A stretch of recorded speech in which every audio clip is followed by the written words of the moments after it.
Hey everybody, I hope everyone's doing well. So I wanted to address another thing. I like keeping it positive on my channel, but I did want to talk a little bit about something. So I received a lot of flack and a lot of negativity from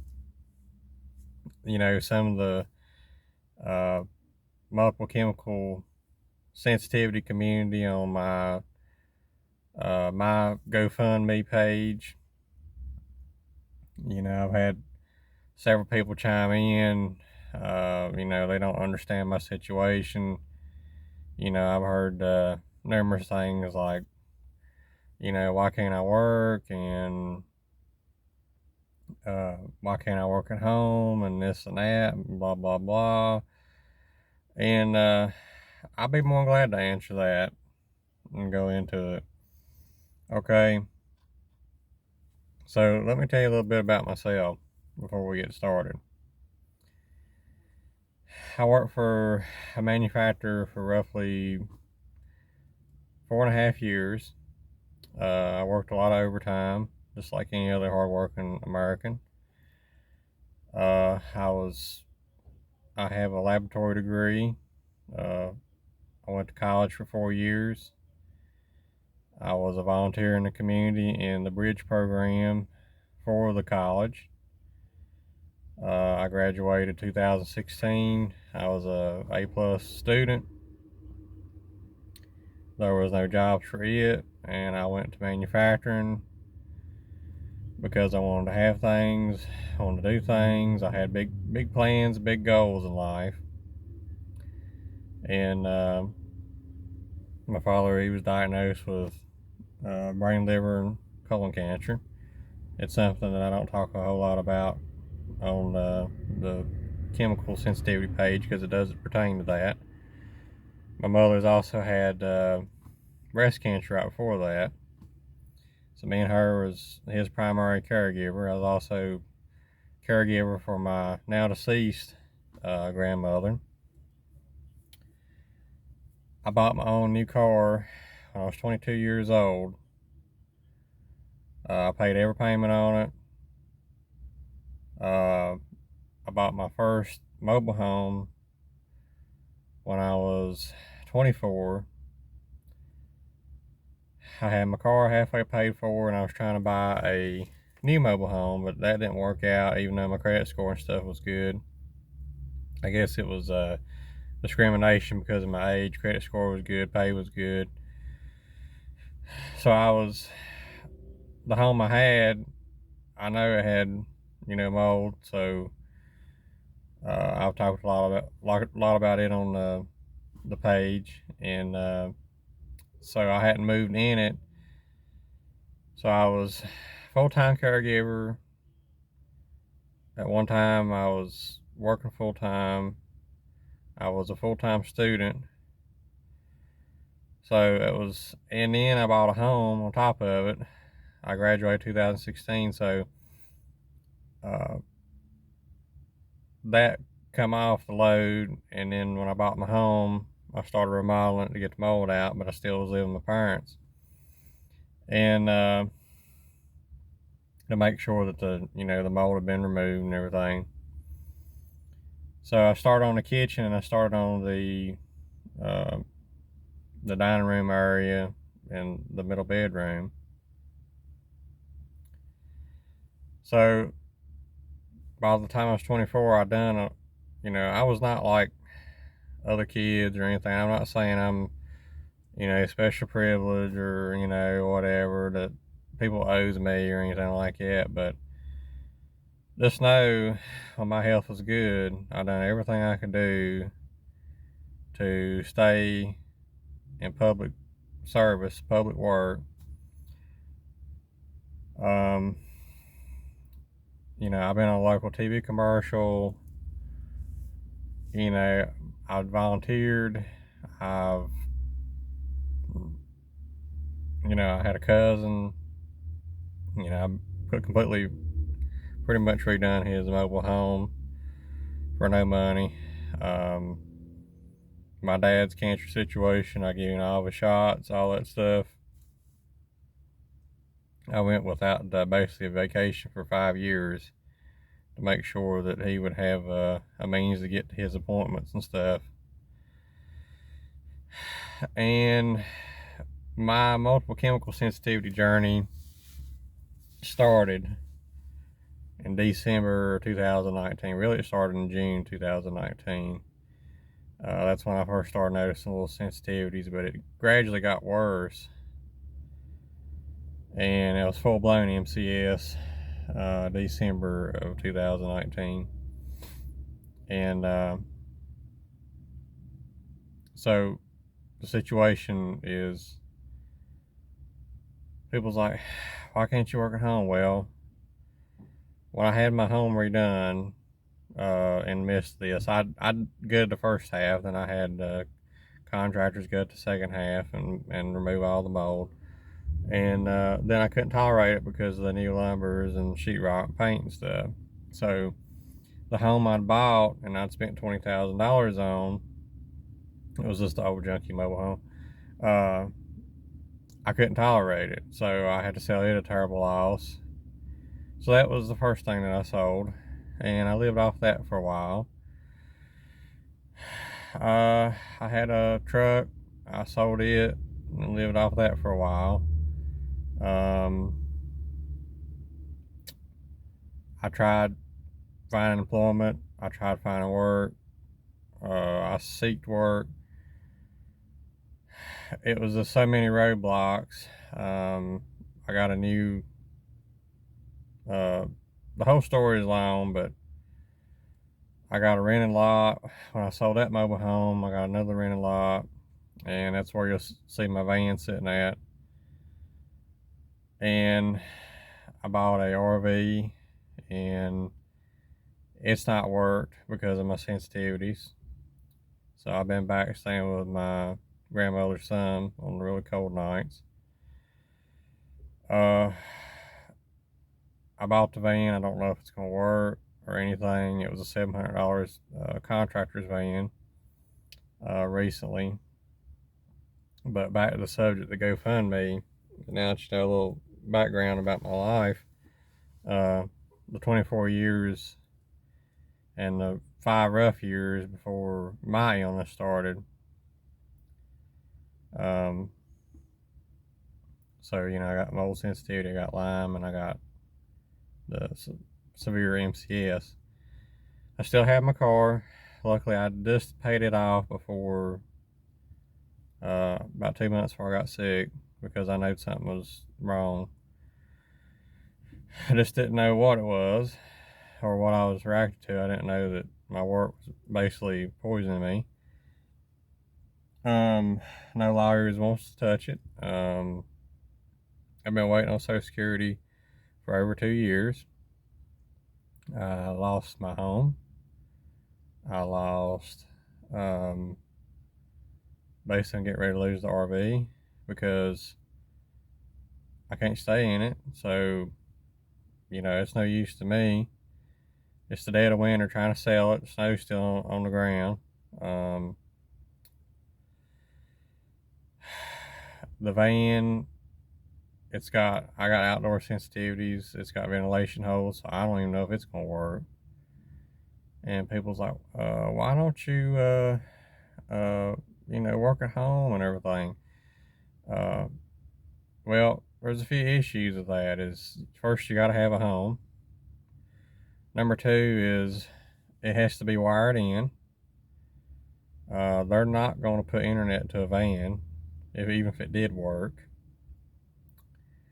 Number 3 is people says, what about wireless? No, it's the location I'm at. Basically, there's no company that's going to let me use any kind of wireless means to work at home. I would love to work at home, but first you gotta have a home. And who's to say that that would even work? Because, you know, all the medications and stuff that I'm on, you know, the supplements, I don't have a lot of good days, you know. I have a whole lot more good days than I used to, but I try to be an advocate, I try to stay positive. When I can do, I do. I thought about uh, also the internet situation is if I go to town to like do some kind of conference thing or whatever, uh, you don't have no way to get electricity, nothing. They want, all the stay-at-home jobs, they want a desktop. I don't have the money for a desktop. If I did, like I said, they're not gonna wire internet to a van. They're not gonna wire internet. They might to the camper, but if I can't tolerate even being in it, how am I gonna work? I'm taking a load of stuff to get better, and I'm doing chelation and destroying my liver and all this other stuff to get better. It's gonna cost me more trying to work than actually working. So, if not worse, end up to where I can't do anything.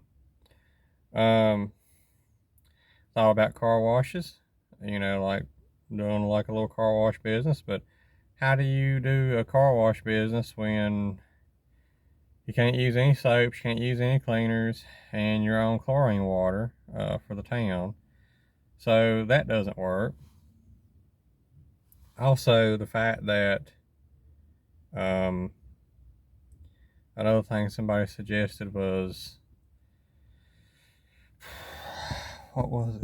I don't even remember what it was, but I've thrown a lot of ideas like the stores and all that's not going to work because although I'm improving with my treatments, it seems like, uh, as soon as they see that respirator on after a couple hours, and if, it's possible I could go downhill, as soon as they see that respirator, they're not going to want to hire me, and that's going to be one thing I'm going to need in the store or whatever.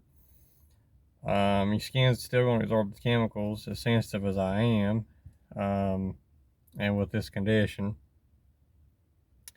So that leaves factory work. I live in a small town of 7,000. I can't even walk in a factory now because of my chemical and heavy metal poisoning. The other thing that I thought about was DoorDash, but where my campsite's at, I'm 16 miles out of town, roughly 17. So I'm gonna be driving 17 miles in my car, go do a delivery, maybe make $10, $15. All day long you might get 2, 3 deliveries. And then drive 17 miles back, and you don't know when you get deliveries, if any. So the DoorDash thing didn't work out, and I'd actually spending more trying to do that than not doing it. The other idea was like maybe a photography business or something, doing wedding pictures. That's a possibility, but getting started, and then you got to have the equipment. Nobody's gonna take me seriously doing it with a little $80 Android phone. So I have wrote the Social Security several times and showed them my conditions and everything. Been waiting on the hearing for 2 years. I basically sold everything that I owned except my one safe place, which is my car, and maybe the van, which it's got 300,000 miles on it, so anything could happen anytime with it. Don't even have electricity to it yet. The camper, I've got no lights on. I've never asked for help my whole life on anything. And believe me, if it was a way that I could go back to work with flying colors, I'd be back tomorrow.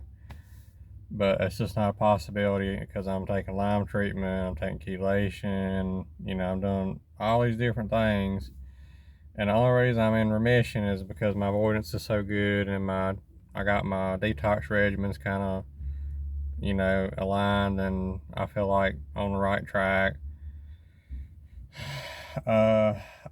Another thing was I applied for a job delivering medical supplies, and they only let you use the company's cars, and the issue with that is everybody smokes in them. You got people's fragrance, the cars get contaminated. So all that sets me off, and I even asked them, could I use my car and be a medical courier or whatever, delivery person. Yeah, this was for $9 an hour. And they said no, it had to be with their cars, their insurances, all this stuff. So that was out. And if I was using my car, by the time I use the mileage and the gas and everything, I'm not going to be making any money. I'd actually be wearing out the one thing that I have left. So it's not like I ain't tried. I mean, you know, the GoFundMe was a last resort. I had a shared piece of property that my grandmother gave me, and I tried to work with my cousins, and that didn't go nowhere. Basically, I was told by one cousin that, you know, that I'd have to pay for everything, you know, all the surveying and all that. And then when you ain't got no job and no income and no means to support yourself, you can't spend $15,000 in court trying to separate a piece of property. So basically, I give it away because no matter what proposal I had or idea, or even taking half of what it was worth, even less than half, the other party didn't want to work with me. So imagine that. And it was just costing me taxes and stuff. So yeah, my multiple chemical sensitivity situation is